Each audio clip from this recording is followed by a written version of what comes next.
In recognition of all those remarkable accomplishments and with great excitement for what is yet to come, the Georgetown India Initiative is very excited to inaugurate today a new award that we hope will be an annual award to recognize outstanding leadership in development at the subnational level, both in India but elsewhere in South Asia and the world. But today, the first of these awards will go to Mr. Fadnavis. And so please join me in congratulating Sri Devendra Fadnavis and welcoming him to Georgetown.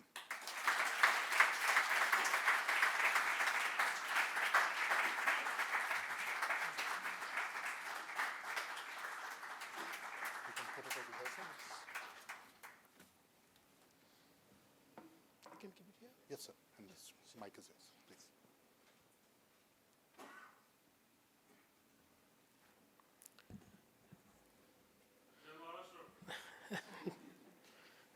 Thank you, Irfan. I really feel humbled. And with all humility, I dedicate this award to the people of Maharashtra who put all their faith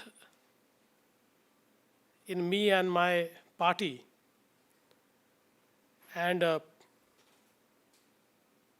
gave me this opportunity to govern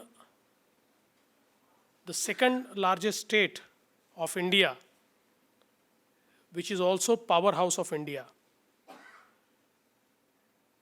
I'm really thankful because such awards, they not only reaffirm your faith in what you are doing, but also tells you that the path which you have chosen is correct. And I think in past a little less than 4 years, we could do phenomenal work in the state of Maharashtra. A journey began when the state was in extreme drought and around 30,000 villages out of 40,000 villages were under extreme drought with no water. And we decided that drought is not always creation of nature. It's also consequence of our misdeeds, our bad planning. And the first decision which I took was to make Maharashtra drought-proof. We identified 22,000 villages in Maharashtra which had perennial drought. And we decided that solution to Maharashtra's sustainability, whether it is water supply to these villages or sustainable agriculture, it does not lie in creating huge water storages or dams, but it lies in water conservation. The topography, hydrology, geology of Maharashtra is such that even if we create all large dams on our big rivers, 52% of the state's area, geographical area, will always be drought prone. So if you could use the runoff of the water of the rains and allow it to percolate into soil, and if you could recharge our aquifer, we can make our villages drought proof. And we started this Jalyukt Shivar, which is a very scientific watershed management scheme, where all the watershed maps are being created, and we are trying to reclaim what was actually there. And due to human intervention, we lost it. And through this approach, today I'm happy to share that in just 3 years, we could make 11,000 villages drought-proof. And by the end of this year, this figure will reach 16,000 villages. And the result is, those villages which required water supply by tanker for 6 months of a year are now tanker-free. Those villages which have never seen cultivation due to water storages are now doing horticulture, taking horticulture crops, fruits, vegetables. And the entire economy is changing. And in the very drought-prone area, the water table has gone up by 3 to 5 meters. And I think the biggest success of this story is people's participation, where around more than 10% of contribution towards these works came from people. And they not only gave money, they also did a lot of groundwork. And there's a whole lot of team in every village which understands science of water. So I'm sure with this team, they will never let a village go into drought again. With this, we also took many initiatives into agriculture development, rural development, and basically, I feel that our key to growth is infrastructure-led development. I remember the words of John F. Kennedy, who said, American roads are good, not because America is rich, but America is rich because American roads are good. And I think that is the key. In Maharashtra, for past 67 years, we had 5,000 kilometers of national highway network. In last 4 years, we have added 15,000 kilometers more to the national highway network. We have actually started work of 5,000 kilometers, and we are at different stages of starting other 10,000 kilometers of road. 15,000 kilometers of national highway, 10,000 kilometers of state highway, and 30,000 kilometers of rural connectivity, which will change the entire face of Maharashtra. And again, when we talk of rural connectivity, I think in 21st century, it's not just the physical connectivity, the digital connectivity matters more. And we are taking fiber to every single village in our state to enable it to be part of the digital economy, which is future.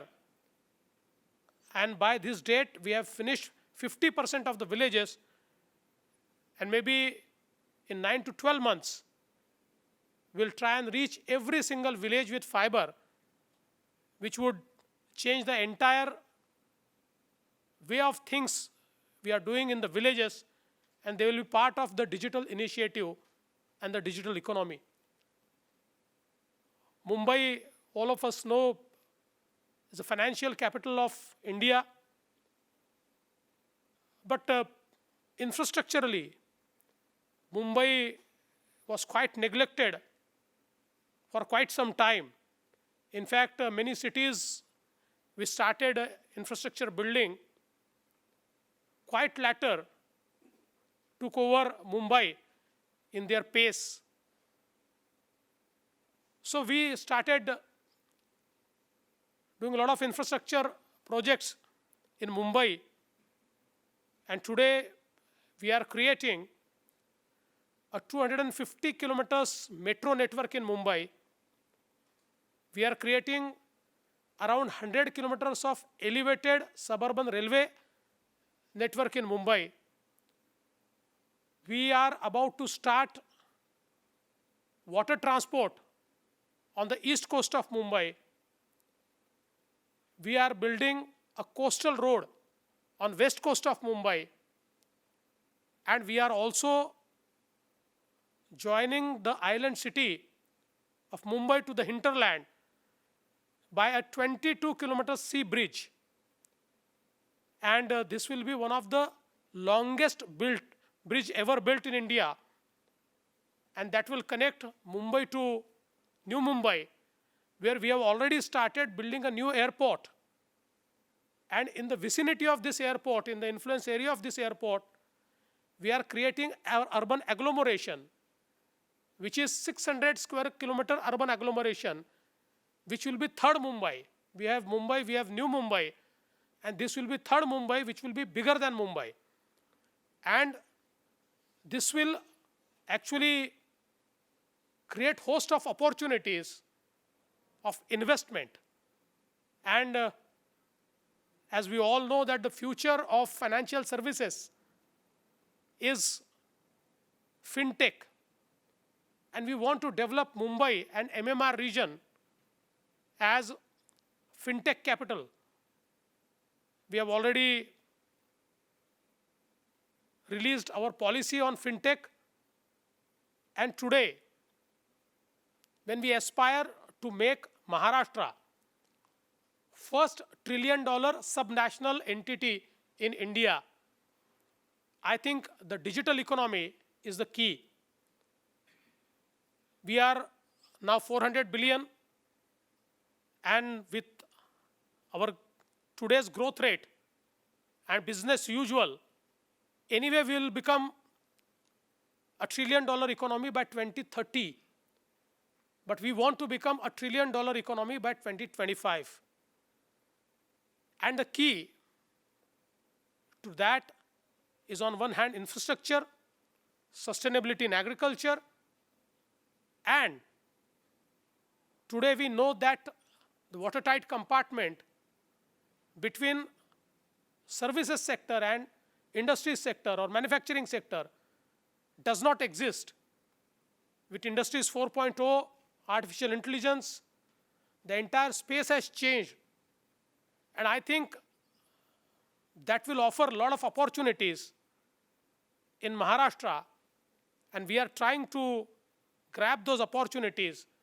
We have recently started the first institute, India's first institute on artificial intelligence in Mumbai University. We have also tied up with the World Economic Forum to have its second institute on Industries 4.0 in Mumbai. And I think with all these initiatives, we'll be part of the digital economy and will create more jobs, will create human resource. And I think we can actually achieve this target of making Maharashtra a $1 trillion economy.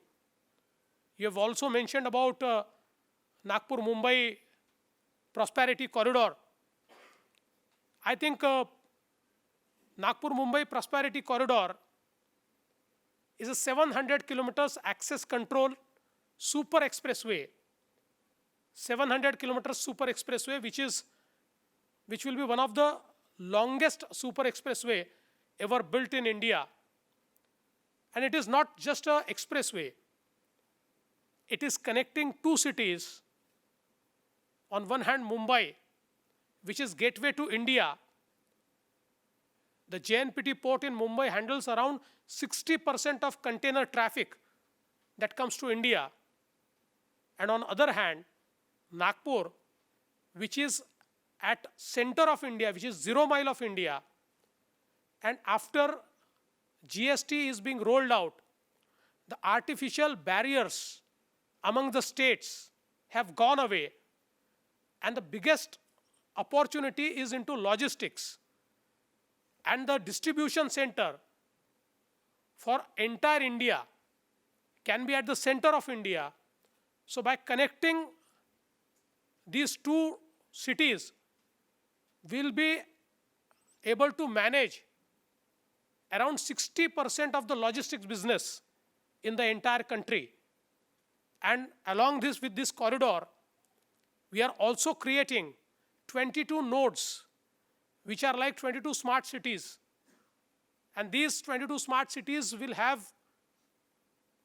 different schemes around logistics, around agri-processing, around supply chain management. And this will integrate 24 districts. We always have seen world over that the port-led development has been a key to development and prosperity. The JNPT port and its port-led development has been restricted to the geography of MMR region, Pune and Nasik, not beyond that. But with this road, the entire state geography would be opened up for port-led development, because from any area in less than 6 to 8 hours, the cargo will be able to reach the JNPT port. And we are also creating 4 dry ports, which will be satellite ports of JNPT. And these dry ports will handle the cargo then and there only, so that all the congestion which we experience, one may reach the port, but due to congestion, the turnaround time is more. But if we handle the cargo on the dry port, then the turnaround time is less, and that again increases the efficiency.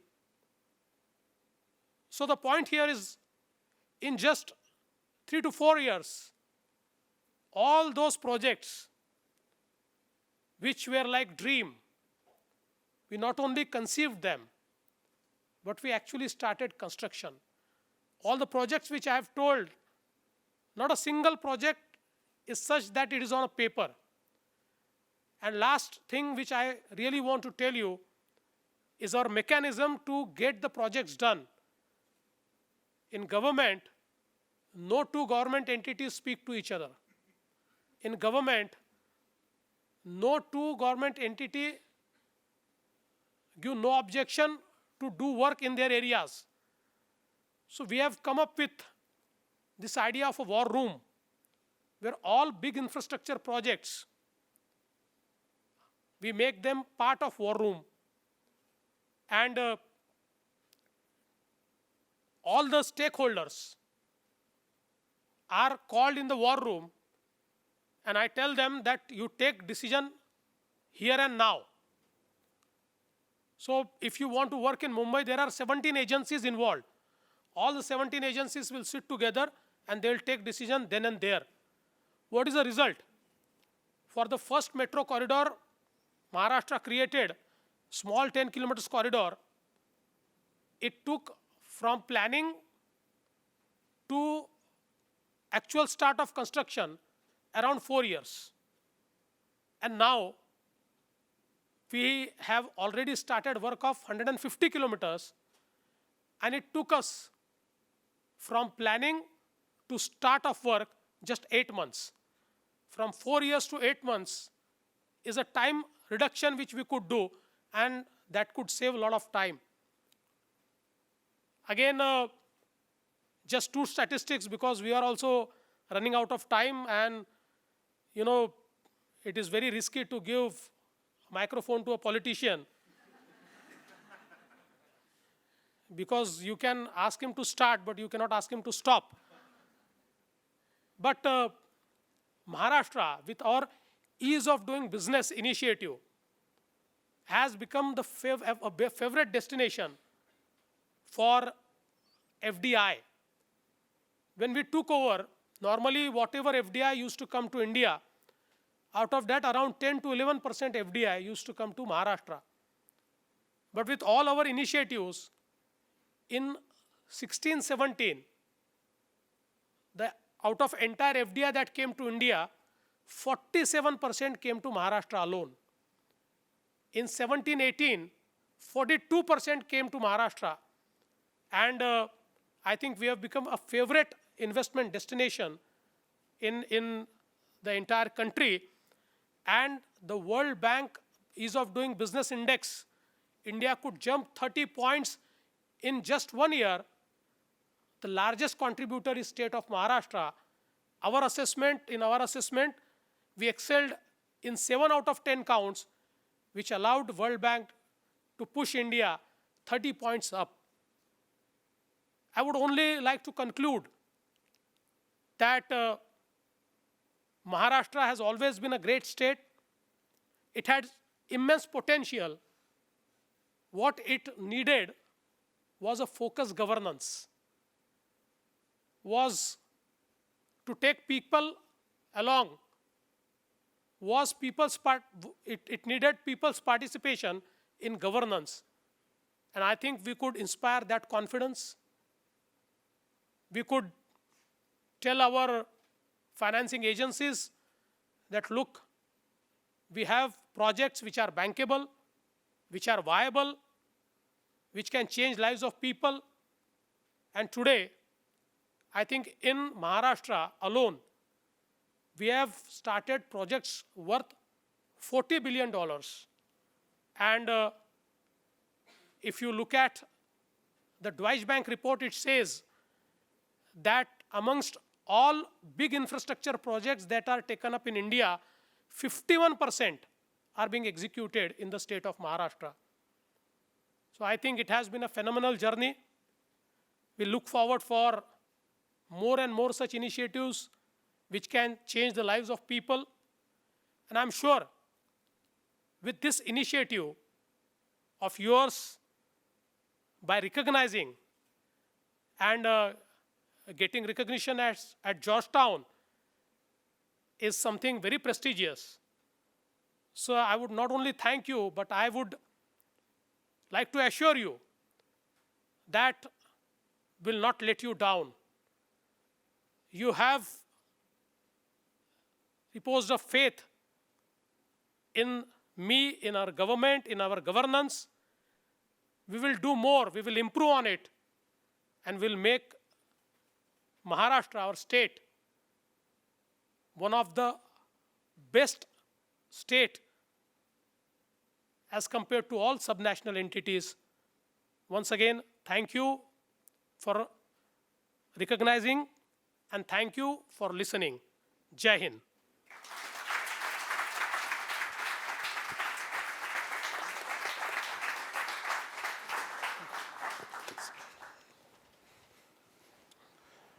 Thank you. That was the statistics are awe-inspiring. And if you're here, none of this is news, but it bears repeating that the state of Maharashtra is over 110 million people. And the record that was described, if it was a country unto its own, would be seen as a success story of a rising middle-income developing country. So it's a tremendous achievement. I want to start by talking about ideas. So you talked about the war room. In the back of the room are a couple of my students who were in your war room just last week, meeting with Kaustubh and other members of the team. The idea of the war room represents an innovation in governance. And I understand that you are investing in building a policy innovation center to generate new ideas. The government in Delhi just announced a new lateral entry policy. Can you talk about where ideas come from? Who do you look to for inspiration? Are there cities and states, other subnational entities around the world that you say we could learn from them? Are there think tanks that are doing research that you say we can learn from? Where do the ideas come from? See, me and my team, we are constantly looking at the good practices. And wherever we find one, we feel that we need to replicate it. So if it is relevant in our context, we do it. So far as war room is concerned, I always had a feeling, because I've been into legislature for many years, 17 years now.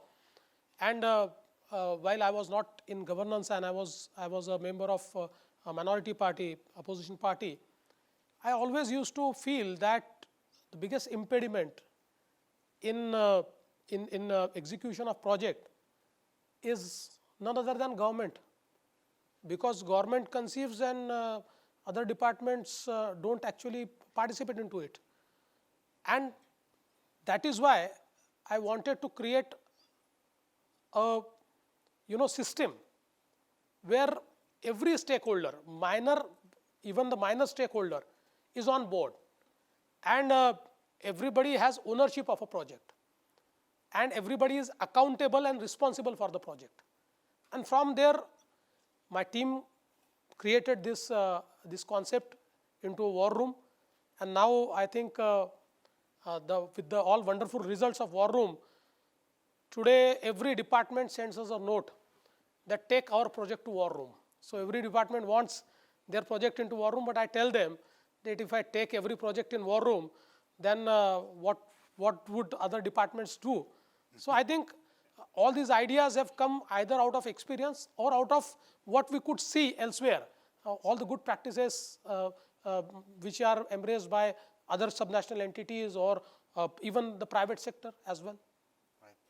Could you talk a little bit about partnerships? You are here, of course, you've just come from New York. Here you'll be heading to the West Coast, I understand. Next, when you think about your friends and colleagues and partners at the World Bank, at the State Department, in the private sector, in the diaspora community, what do you need from them? What do you need from these partners in Washington, around the United States and North America that would actually benefit the citizens of the state? See, I